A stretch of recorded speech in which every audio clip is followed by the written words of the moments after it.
You are listening to the audio portion of the QB Power Hour webinar series, your biweekly dose of insights and learning for accounting professionals with co-host Dan DeLong and Sharrin Fuller. We're here to explore the latest in the industry, QuickBooks, and integrations that matter to you. For more details on the series, visit qbpowerhour.com. Well, today, welcome everyone to Fat Tuesday's version of the QB Power Hour, where today we're going to be talking with Sharrin. Sharrin has graciously accepted the co-hosting duties of the QB Power Hour. So I wanted to talk about kind of her journey to the point and how we can continue that journey together. And so the title of your book, To Clone and Conquer, which is also of your community that you're working with. And so we just kind of wanted to unpack a little bit about and talk about Sharrin on this wonderful Tuesday. All right. We know each other, and clearly we were going to try to do this backwards, and that was a epic failure, I think. So Sharrin's bio slide is really what we're going to be talking about here today. So we're not going to hover over this because we've got guided questions. QuickBooks stuff too. You guys stick around at least for the QuickBooks stuff. If you're just joining us for the first time, I apologize. A little bit about the QB Power Hour. It's every Tuesdays at noon Eastern, and the channel on Earmark is still up for the time being. If you do need some CPE credit on some of our historical ones, current webinars are not eligible for CPE credit. Somebody, oh, wait, you said for Sharrin's epic nightmare in the chat. Yeah, that's me. Or someone else, some other Sharrin said that. No, it was definitely me. I'm just saying what everybody's thinking. But if you need to view the PDFs of the slides, past recordings, we have qbpowerhour.com/resources for that. Today's slides and replays, I'm going to be putting that in the chat as well, so you can grab that at your leisure. So today we're going to be talking about the Intuit news is going to be the Intuit Intelligence chat. There's been an announcement about the chat inside of QuickBooks called Intuit Intelligence. So we'll talk a little bit about that. And then we'll talk with Sharrin on unfollowing the rules to clone and conquer, where it's some of the history, the foundations of that forged her future, the role of failure, dealing with burnout, and how she deals and builds sustainable systems. So let's launch that first poll question. This actually does have two questions because we are also curious where you first heard of the QB Power Hour webinar. Was it something, are you launching the poll question, Sharrin? No, that's right. I'm sorry. I'm backwards today, guys. It's my Monday and I'm so backwards. Okay, there we go. Right. The handout and the link you gave is to the digits thing from last week, just so you know. Right. Oops. You guys, it's okay. Dan's already been pre-Mardi Gras partying, so that's why he made this one super easy. Oh, you're right. It's okay. Everyone's fine. It's in there. I just haven't saved it for some reason. So I'll get that while we're chatting. There. So yeah, we are curious about how you learned about the QB Power Hour so that we can be intentional in our focus moving forward, which was one of the reasons that we were trying to do this switcheroo today, which went horribly awry. And while you're answering that, let's talk about the Intuit Intelligence chat. So basically what is occurring is this is already live, all SKUs, except Intuit Enterprise Suite, which is something a little backwards because usually the top of the line product gets all the goodies first and then it just kind of trickles down to the other ones. So they are incorporating this in all QuickBooks Online SKUs out of the gate, except for an Intuit Enterprise Suite. Sorry, I've been talking about Intuit Accountant Suite so much over the past 4 weeks. So Sharrin, this was kind of what they were talking about at Intuit Connect, where this whole idea of you can ask your QuickBooks anything, and where there's going to be like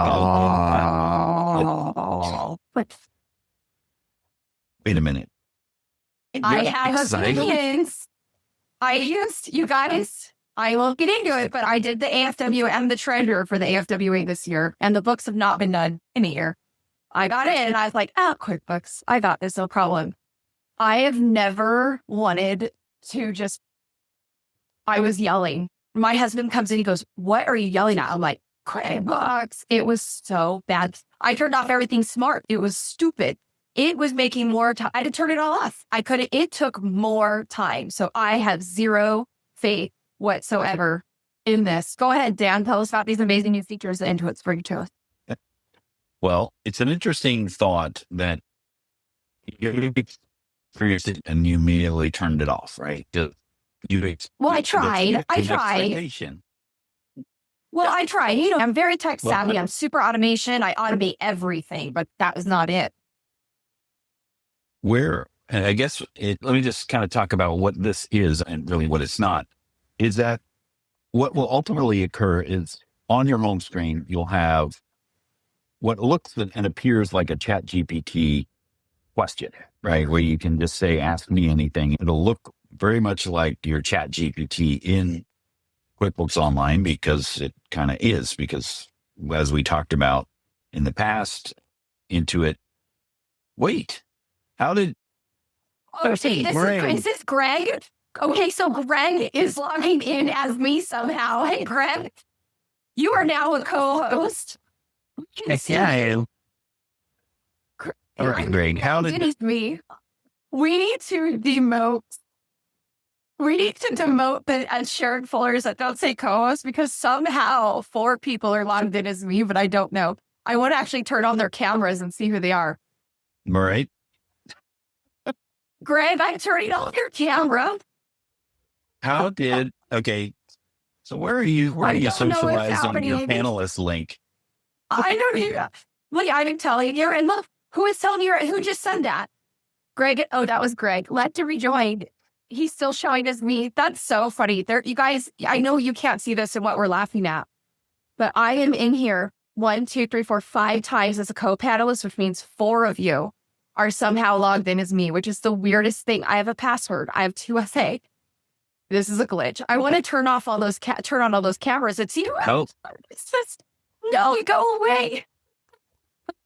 I'm so sorry. I am so sorry, guys. What Intuit Intelligence Chat is supposed to be. So it's supposed to have this Ask Me Anything on your homepage, and you'll see this icon, this blue icon indicating the Intuit Intelligence Chat, which looks very similar to the Intuit Assist AI, which is the little, 5 greater than symbols that are kind of spinning around each other.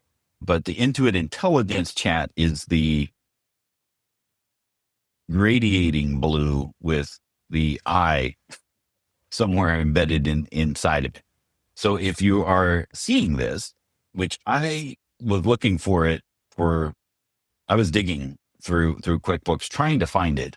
And I know I saw it, but I couldn't see it where I wanted to see it. So as with most new things that come out, your new clients are going to see this first before existing companies because of the way that things kind of roll out. But this is all live as of today with regarding this Intuit Intelligence Chat.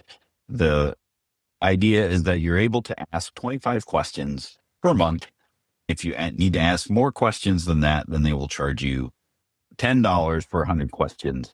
And I'm not sure what counts as a question, like if it's a follow-up question or how that all works out.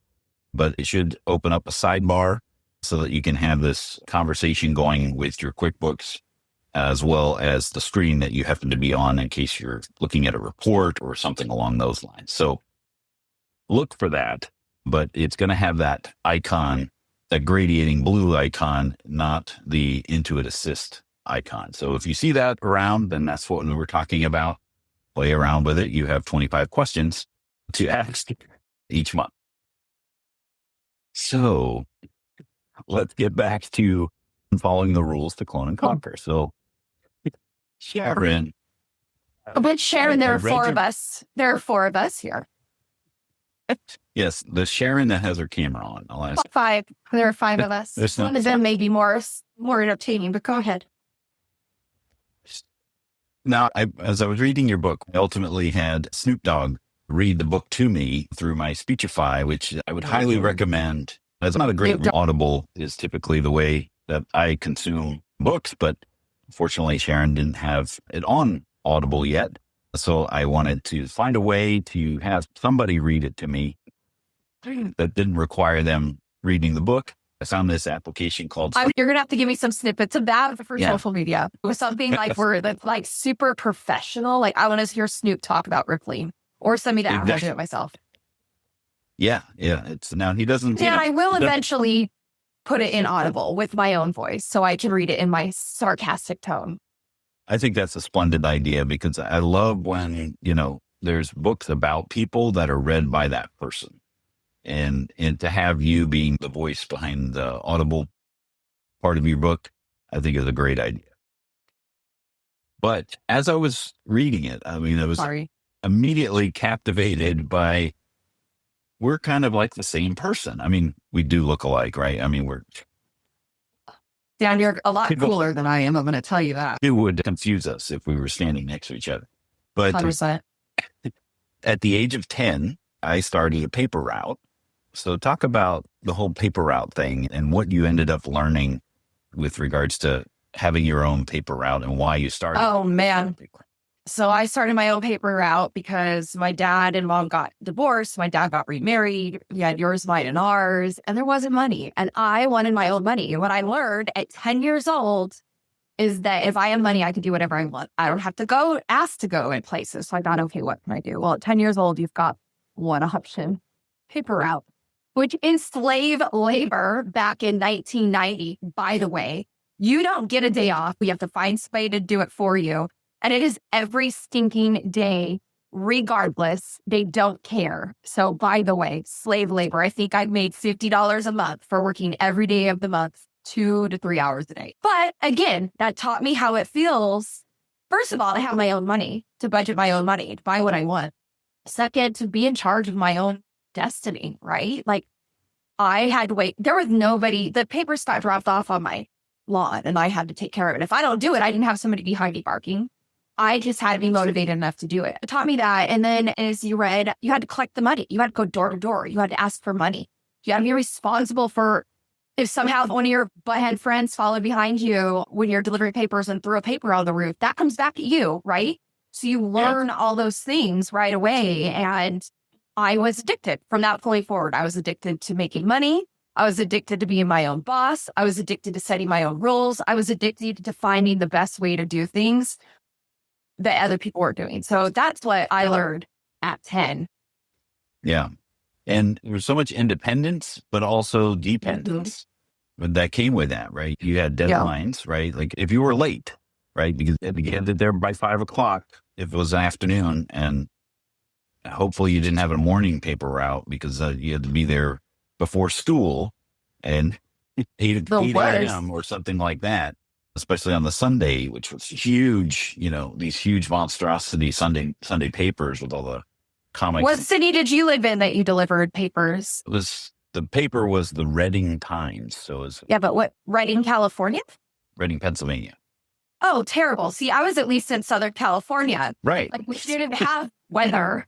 I had like rainy days. It was a little bit cold in the winter. Of course, it was the afternoon route, but on the weekends, it was 7 a.m., 6 to 7 a.m. And for those of you who used to get a physical paper, which is probably most of us here, right? You wait, you open up your doors, your screen doors open so you can hear that thunk, so you can go grab the paper because that was our social media, people. So I feel like not enough people are reminiscing about the newspaper in the webinar chat. I feel like I'm reminiscing right now. And anyhow, keep going down. Well, keep talking about me. That was the thing, is that it stopped and started with you. I had a paper route at the time where the particular newspaper didn't have an insert stuffer. So we would have to do all the stuffing of the inserts. The ad, it came in a separate thing. So as you fold, you had to put the ads in, right? And we were responsible for buying our own bags and rubber bands. Yeah. You had to pay for that bag. I mean, it was cheap, but we were responsible. They didn't supply those. And Oh. one of the lessons that I learned was, as you were talking about collecting, right?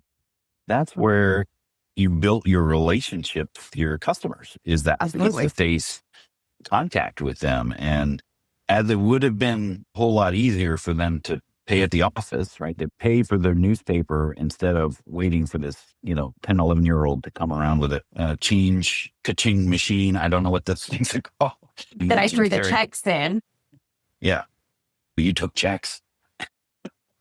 Well, yeah. I mean, it was 1990, Dan. Debit cards weren't a thing then. It was just checks and cash.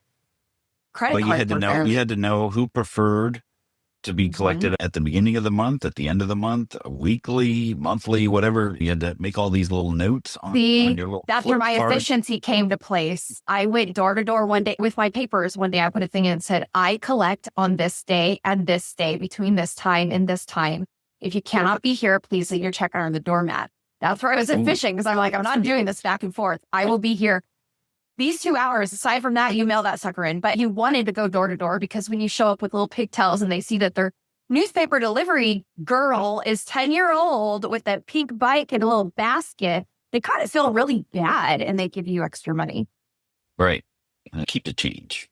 $1. But $1 was a lot. I mean, we're getting paid $50 a month. So $1 was a lot. Exactly. And then after that, you got a job selling Kirby's. Kirby vacuums. Kirby vacuums. Which it was timeshare before. I sold timeshare before Kirby's. Kirby's. Door to door. But one of the things that you learned, like I sold water treatment, which is essentially a similar thing. Like we had making people's lives better. We just were givers from the beginning. But one of the main thing that resonated with me as I was reading this chapter of your life is that the companies were similar in that it was a presentation. It was a show. Like they would meet beforehand, have a rah-rah sales meeting. And for us, it was go give them a $10,000 show for what it is. And all it was a presentation that you simply just had to follow the presentation. Talk about your experience with Kirby, which I just love saying that Kirby sucks is a good thing. Yeah, it is. So it also has a patent. I learned more about that damn vacuum than I know about anything else. But yeah, so how we would go in the morning and they had this book of jingles to all sorts of like Mary Had a Little Lamb, Jingle Bells, but in Kirby. And we would sing 3 jingles every morning and they'd go, let's go, let's go. They give us our addresses for the day that we'd go to. And we'd go and our thing was, if you go to the mall and you apply to win the motorcycle, the car, and it says backup wood, $500 of groceries. No, those things are actually, no one's going to win that. I don't think it was regulated back then. Those are actually going to timeshare at Kirby. So we would get those. The appointment setters would book the appointment. Keep in mind, I was also 18 and super cute at the time. I should not be going door to door with a vacuum to houses that I don't know alone, but I did. So yeah, you go up and you go knock on the door and you're like, hi, I'm here to clean your carpet, because they had a carpet cleaning attachment. So it was totally a gimmick to get your foot in the door. And they would watch me as I cleaned the room of carpet. And then I also did a dust mite on their bed to show them how disgusting their bed was. I sold like 25 vacuums in 2 months. I was a killer. But I don't know that I ever got paid. That place, I think, ended up going under. They gave me a vacuum. No. They're like, this vacuum is what you get. This is a $3,500 vacuum. I'm like, what do I do? Chop this up and pay my rent with it? I was 18. So I didn't last very long there. But 2 months, door to door, Monday through Friday, alone, cleaning carpet in people's houses with a Kirby vacuum was my life until I nannied. And then I'm like, maybe I like, selling vacuums better than children. Just so talk about the transition from these jobs where you're doing it on yourself to how you got involved with bookkeeping and accounting. So as you can tell, I've always been kind of my own thing. So I tried to work for the man many a times. I worked for Costco for a while. I opened up Costco's. I traveled. Sandy says this reminds me of an I Love Lucy episode, and I don't know how to feel about this. I'm going to assume that I am Ricky and you're Lucy, or I'll be Ethel. I was claiming the door. Oh, yes. So I worked for Costco. I opened up a bunch of Costco's. I would travel with them. I worked in membership marketing. And what I learned at Costco is everything is by seniority. I didn't like working for corporations because all these people that were just dum-dums, I hope none of them are listening, they would get the promotion because they've been there 10 years longer than me. And I'm like, but I teach them how to do their job. It was terrible. It was terrible.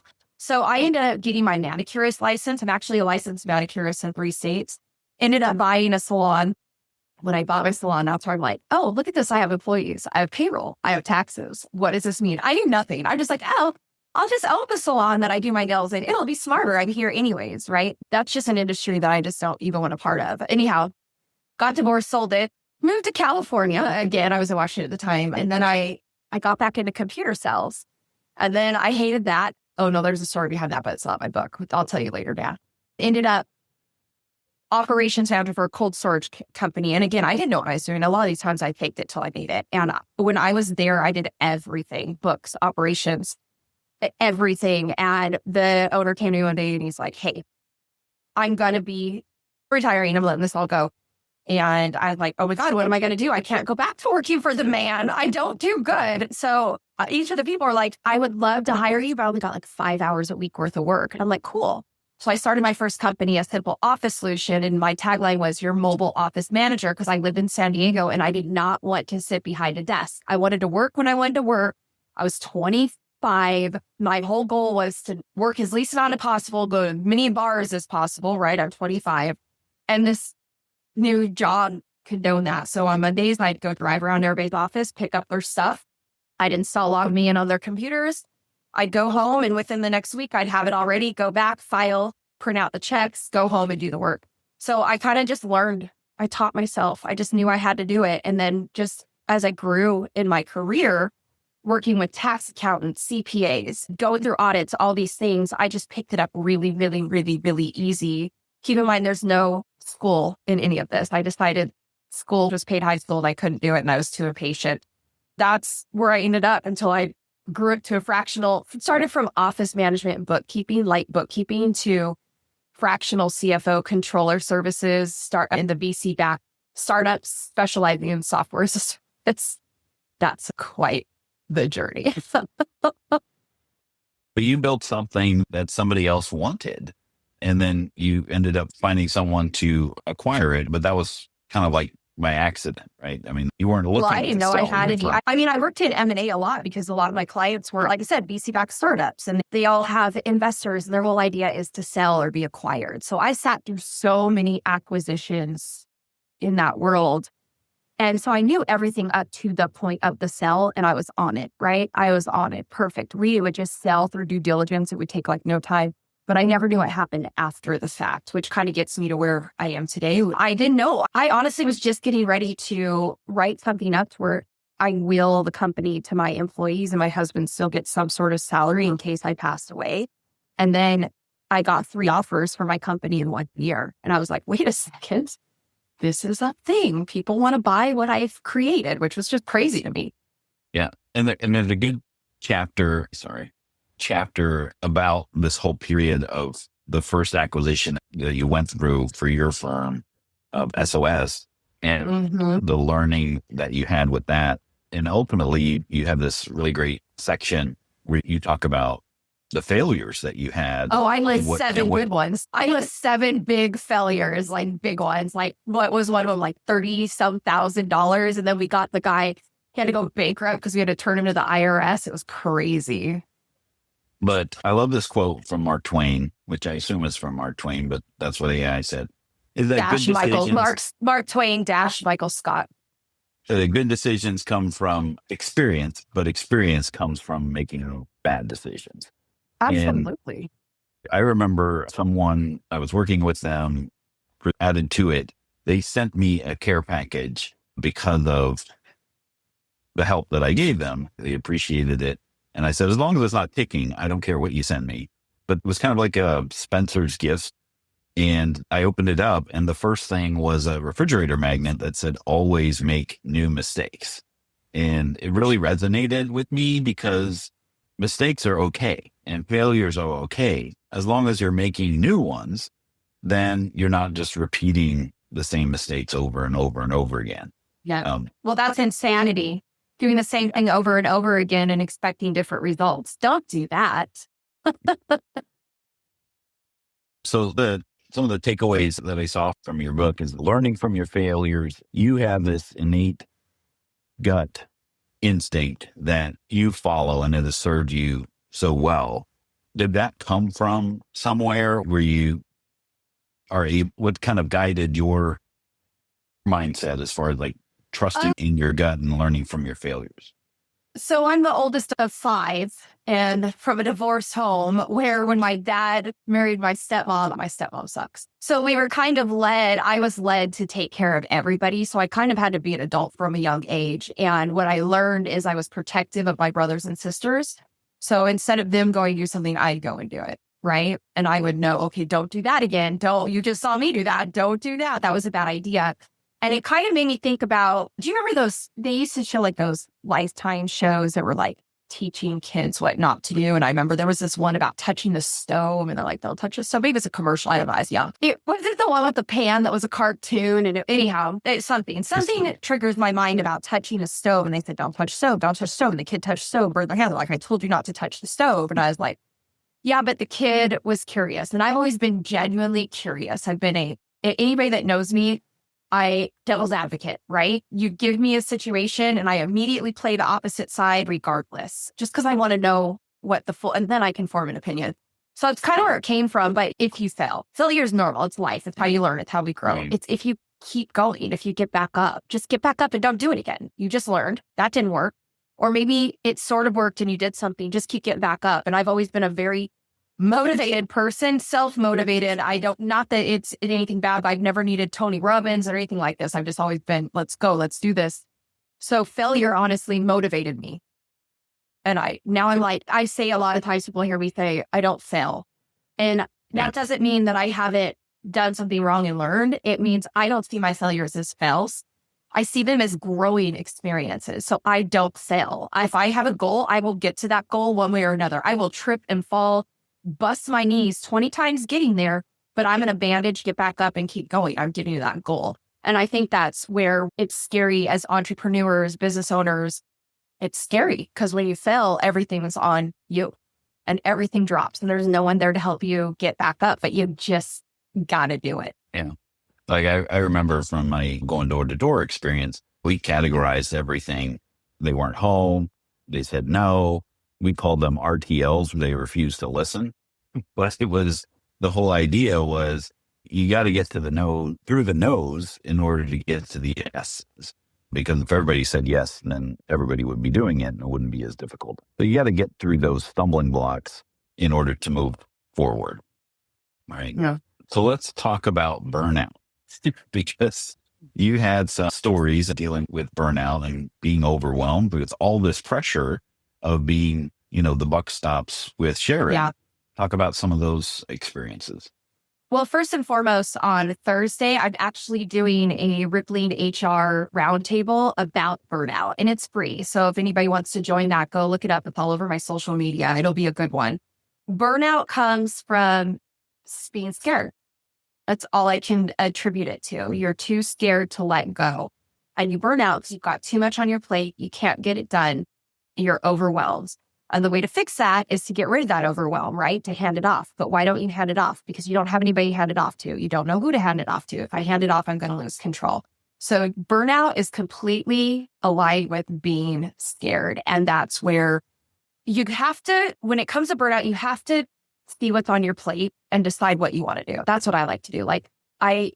Sometimes the easiest way for us is make a list and then I green light everything that I want to do. I don't want to give this up. I love it. Anything I would do if I have to, but I'd rather not. Yellow, anything I hate, red. The yellow and red are the things I get off my plate. Why do I want to do them? Let's figure out a way to not do them anymore. Because even if you have a lot on your plate, but you're doing only the pieces that you love, you burn out less because the stress is not there. You're excited about what you're doing and you feel good about it. And then you don't have the stress of not getting things done. So that's how I kind of started doing that. And that's how I prioritize what I'm getting rid of, what I'm getting off my plate, what I'm handing off. Of course, Dan, in my Clone and Conquer Hub community, I tell you exactly how to do this simply, which I will make sure we give that link to today. But it's not hard. It's mental. You have to get out of your own head and you have to let go, but you have to have a way that you can still oversee it. I think that's the biggest challenge for a lot of people because I was burnt out the last 3 or 4 years working at Intuit, because I was met with over and over again, people that I would escalate things to or pass things off to, and it wouldn't happen. And then inevitably they would come back to me, and then I would have to kind of try to answer for somebody else's shortcomings or failures. Yep. Right. So then, the answer to me was, hey, well, I'll just make sure that I do that too, and then you end up having all of this burden. And then at some point you just get too much exhausted. And then you hate what you do. You hate what you do. And if you wake up, so I forgot what I was saying. What was I talking about? Burden, not trusting others. It may come back. I'm ADHD. For anybody who does not get it, you only have to talk to me or sit here and watch me for 10 minutes. I have the wiggles. I can't sit still. My brain is going a million miles a minute. I'm not on caffeine, guys. I don't drink coffee. This is just me. I'm not on stimulants. I'm just very high functioning and my brain's going a million miles a minute. I'm also a Captain Save a person in need. And so I like to do everything. So I was running 3 companies. I'm doing the AFWA. I'm chairing the Women Who Count conference. So by the time November comes and it's the holidays, I'm burnt. But I'm burnt like I just don't want to work anymore. I want to sit on my couch. So I only work 3 days a week. And in those 3 days, I am so productive because I have 4 days off to do whatever. And I also take off from the Wednesday before Thanksgiving till January 10th-ish every year. I try to unplug. And the goal is to unplug, remove myself from the situation, not worry about it. If I did it right, it should be able to run without me, which it has for 3, 4, I've been doing this for about 5 years. In fact, my team's like, get the hell out of here over the holidays. We don't want you here. Because for some reason, I just want to sit at home and bake and decorate. And it's weird because I am that person, but I don't like people to know. Anyhow, so how I decide if I love what I'm doing or if I'm really burnt out or if I just needed a break is the last week or so coming back from vacation, or if it's a sabbatical, I check how I feel. Am I dying to get in and start organizing, or am I dreading every minute of it? There's only been once that I was dreading and I did not want to go. I cried. I didn't want to come back. And that's when I changed everything in how I was working. And I made a list. Why do I not want to go back? Every other year, I miss my team. I miss everything. I'm so excited. I've got all these great ideas. That allows me to, my sabbatical is less about burnout and more about personal health, like mental health. I like over the holidays just sitting on my couch and eating too much mint chocolate, dark chocolate, peppermint bark, and watching crappy Hallmark movies. I love it. It's like my favorite thing to do, and just staring at the Christmas lights. And I decided that that's important to me, that I would rather have 2 months off over the holidays than longer vacations during the year. And then, of course, I have 4-day weekends every week. So that also helps out. But that is what I needed, right? That is what I needed in my life to be high functioning, go for 3 days, and then unplug. It works. It wasn't overnight. It took time. It took failure. Right. It took a good team. It took efficiency and process. But now it's what I do. Like I said, today's my Monday. Tomorrow's my Wednesday. And then Thursday's my Friday. Not a bad idea. All right. So let's launch that second poll question. I'll do that since I had it up in front. Thank Do you ever feel overwhelmed and burnout? And while you guys are answering that, let's talk about some of the ways that you helped in your practices build sustainable systems, because you understood early on, from the paper route to the Costco to Kirby, framework of building those sustainable systems. So what were some of your key learnings through that? So I'm a very organized, structured person. I call myself Martha Stewart. If you open my cupboards, they're those weird ass like you see on Pinterest, right? I'm just very organized in everything I do. Dan, you've really only been working with me for QuickBooks Power since January, and he will probably tell you that I'm like, automate. So everything for me is a list, a to-do list. And then from a to-do list, it's a priority. And then from the priority, it's like, why am I doing this? Basically, if it's not human contact, I try to automate it. And that's where I go. So I am now I just sold my second firm. I've built 3 accounting firms. I sold the first one in 2021, stayed on, bad idea. It left. started two more, bought out my two partners, merged the two together, and then just sold that firm again. So now I'm done. I'm not going to have an accounting firm anymore. I'm just going to help accounting firm owners, 100%. So everything I'm doing in there is solving. So now I'm these people that come to me 9 times out of 10 have that I'm stuck. I don't know how to get out of this hole. I can't figure things out. And that's what we solve for. What is it? Is it a people? You don't know what to hand off. You've got too much on your plate. And that's where we kind of go through my clone and conquer process is what I have. So it's always going to be, are you documented? Are you templated? Is it measurable? Can it be automated? Does this need a person? Because a lot of time what happens is when you're burnt out and you don't have processes, you throw people at it. You hire people to do things. They're not you. Yes. They're never going to run your business the way you do, or they'd be running their own business 9 times out of 10. You're setting people up to fail and you're losing money because you're bringing people on. They're failing because they don't know what they're doing. So they're upset. They're not getting the job done. And then you're upset with them because you're paying them. And now you have to micromanage them and then do the job anyways. And this is the roller coaster or the reoccurring issue that we have. And we solve for it. That's the thing. I want everybody to work 3 days a week and automate everything and have... Don't measure the success of your company by how many employees you have. If you are measuring the success of your company by the amount of employees you have, you're doing it wrong. It needs to be by your net profit and the least amount of employees because there's so much technology available. That's my opinion. Yeah.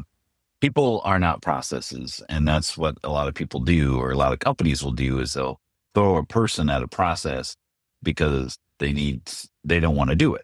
But your process is to find those things that are being done by people and what can be done through technology. And you were talking about that in the book where you were at conferences and people were so impressed when you would say the number of people on your team, like that's a litmus test of how big you are. But if you've got 12 people doing things that could be done by Zapier, then that's really not an effective use of those people. No. And like I said, they're going to be replaced and your profit. So when it comes to people, I think the hardest thing I found is I grew a team to like 15 and I thought I'm so successful. Look at the Brady Bunch on my Zoom. But then what I found is most of those people were causing more work for other people or just doing the work of making sure other people got things done. When I looked at it like that, it's hard. You get into this emotional place of these are people and I don't just want to fire them. And I get that. But I also have to think about the company and the clients who need you. And of course, the few employees that are detrimental to the business, I got to make sure that they're okay. So by removing the ones that are holding up these people that are actually the heart and soul of the company, I am supporting them more. And that was what was important. So kind of a devil's advocate way of looking at trimming down the team, which is not always easy. And just because it can be automated doesn't mean it should be automated, right? Because that is true. Because one of the things that I picked up on the Zappos book, I can't remember the subtitle, is like, creating happiness or something. That one of the core things they talked about was, don't outsource your core, something that is your core competency, right? Yeah, like if you sell shoes, don't outsource the shipping of your shoes, or don't outsource because they are not going to, they're not as vested as. It's definitely quality. And when so last year, year before, I had 12 people on my team again, because I was throwing people at it because I didn't want to do it anymore. You guys, I lost my passion for running an accounting firm probably when I started the second and third accounting firm. So I was only working like 5 hours a week on my business, not in it. So I was hiring people to do things that honestly, I just had to take a step back and immerse myself in it for 3 months, and I fixed it all. But I let go of everybody but two people. And before I let everybody go, those 2 people, they've been with me 8 years across many companies. They were working 50 plus hours a week. I let everybody go, same amount of clients, more revenue now. They were only working 30 because we were able to condense it down so much. And then we were able to make it to where this business was just extremely profitable and I was able to sell it and get out. Because like I said, my passion is just not in running the accounting firm anymore. It's helping people run that accounting firm, because if you run an accounting firm right, it's a cash cow. It really is. You can set it and forget it for a lot of it. Because like I said, we had about 100 clients and I only worked 5 hours a week. And there were 3 of us. The rest was automation, tech, process, templates. It's completely possible. And I can tell you that it is, because when you read my book, you'll see that I was not practicing what I was teaching. I remember I was sitting in an Intuit session and I was teaching, and a girl said, hey, she'd been in all my sessions, and she's like, I put this and this into place and it works. And I was sitting there like, I have all these employees. I'm not practicing what I preach. What the heck is wrong with me? So I went home and I'm like, Sharrin, be your own client. And I started doing everything in my checklist, everything that I said. I'm like, oh, look, at least I know I'm not full of crap. So it worked. And one of the parts of your book, you have 5 questions that you ask when you're evaluating new technology. So let's kind of talk through this. This is great advice for somebody who's going to accounting conferences or walking the exhibition hall where they have the, hey, come play with the puppies or go into the rage cave. So the problem is people go in this and get overwhelmed. You get overwhelmed. So my suggestion when you're going, especially for new technology, solve for one thing. You may have 10 things that you want to solve for, and you will. But when you go into this situation, maybe take notes, but try to only solve one. Otherwise, you're going to feel, again, burnt out and underwater. I'm solving for 10 things. You can't do it all at once. Bringing on technology is it takes a lot of work. And you can't just set it and forget it. You have to stay on top of it, because as the technology gets smarter, loopholes that you made to make the technology work change, right? That happens quite often. But I always say, find the one thing. What are you solving for when you go to a conference? Or what is the one thing you're solving for? You should have somewhat of a framework, solve for that one thing. And then after you solve for the one thing, solve the next. I say that politely, because depending on what you're solving for, it may matter what other things that you're solving for because of how they work together. But for the most part, get that one thing off your plate. And then, yes, you can add an ROI to it. Let me give one example. We had a bookkeeper. We were hiring interns to do all of our Stripe journal entries at the end of the month for our clients. It's just how it was for a long time. And some of the software out there was really expensive. Well, then I found a Kodai. And most of our clients, we have like 50 clients on there. And I think our bill every month is like $100 because they're free up to a certain amount. And now that the journal entries get put in daily, right? We don't have to have, whereas I was paying that bookkeeper $800 a month to enter in all these journal entries because it was very time consuming. Well, now I pay $100 less, but just saying it was ROI. And now we add on more and more and more clients to it. And we don't have to, doesn't take any more work. It takes 10 seconds on the onboarding. So that scalability factor of, well, would it be useful if it doubles, right? You cannot say that to a person, right? Because the person doing these things is the same amount of time is going to take for X amount for, however many people they have to do it for, right? So technology is a great leverage of scalability. So you mentioned all the time that you have this 3-day work week, right? And, what is typical reaction to the folks when you say, I do only work 3 days a week? Is it a real, what about Monday? A lot of eye rolls, a lot of judgment and eye rolls, because they think I'm doing it to be like, I only work. And I'm not doing it that way. I'm not that person. I'm very funny. I'm very snarky and sarcastic, but I'm not doing it to make anybody feel bad. I want it to be motivating. I want to say, here's my stories of all the ridiculous I've done. I found a way to fix it. If I did it, you can do it. Like, read my book. And my whole book is, if I did it, you can do it. And that sounds very motivating, but it is kind of the idea, right? It's not hard. It really wasn't hard. I first went down to 4 days a week. I'm like, I'm not working Fridays anymore. And I got to a point, I'm like, I hate waking up Mondays. I just don't like it. I don't like Mondays. I'm going to work. Mondays, I'm done. So then I'm like, I'm going to try to not work Mondays. And it took a little bit for a while. I work half day on Mondays. And then sometimes I'd have to jump back in. But 9 times out of 10, if I do work on either of those days, I'm doing stuff for like the AFWA or Women Who Count. It's volunteer stuff, so it's not really work, but I try not to because my brain's just not in it anymore. My brain's like, I tried to do a call over the weekend and I was like, I just can't because I just don't want to. I'll talk to you on Tuesday. Like Tuesday, Wednesday, Thursday, those are my work days. I'll work long hours if I have to. I prefer not to. I like to do 8.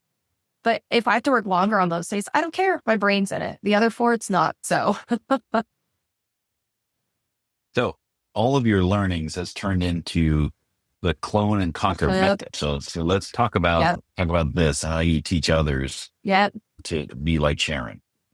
It's just, honestly, it's documentation, templating, and repeating it. Like there's certain steps you have to have. It's not hard. I teach you a way to do it once, document it correctly, template it to where you can then hand it off to anybody that comes on. That's a very simple step. But a lot of the things we're doing in the hub is I'm just solving. And right now, since it's newer, there's about 50 members in there right now. I have a lot of content that we're uploading, but I'm solving for anything anyone asks. So someone like, hey, Sharrin, how do I do this? I solve it. I just solve it for you. It's because that's just all I'm doing now. But I wanted to offer everybody who's here is my community, my hub is free through the end of March. And anybody who joins today will send you my book as well. So if you wanted my book, go ahead. Oh, there you go. Yeah, I just put it in. Put the link in there. I will personally send you the book from my house, and I'll even sign it. But anyhow, I will send that over, and I just want to help people. I want everybody to work 3 days a week. When everybody goes to conferences, I don't want to see anybody not be able to go to a vendor event or the after party because they have to go back to their room and work on account. There's a way out of it. There's a way. If I can do it, you can do it. All right. We'll launch our last poll question. Was it useful? Oh, please don't hurt my feelings, guys. I'm reading this. Was this useful? I'm watching. I thought it was a good idea to really get an understanding of you as a person. I mean, if anyone reads your book, I mean, you really get a good understanding as to behind the hard chocolate shell. I try to keep over my right, your candy emotional, coating. Empathetic insights that just wants to help everybody. I know it's a thing. Oh, 3 of you suck. I'm just saying it. 3 of you. I hope that was a joke.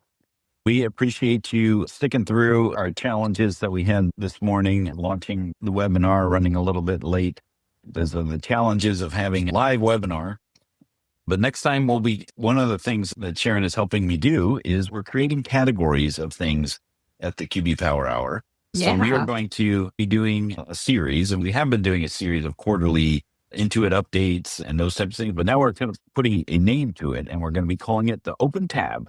This is the quarterly Open Tab of the hodgepodge of Intuit news and common questions that we see in the Facebook group.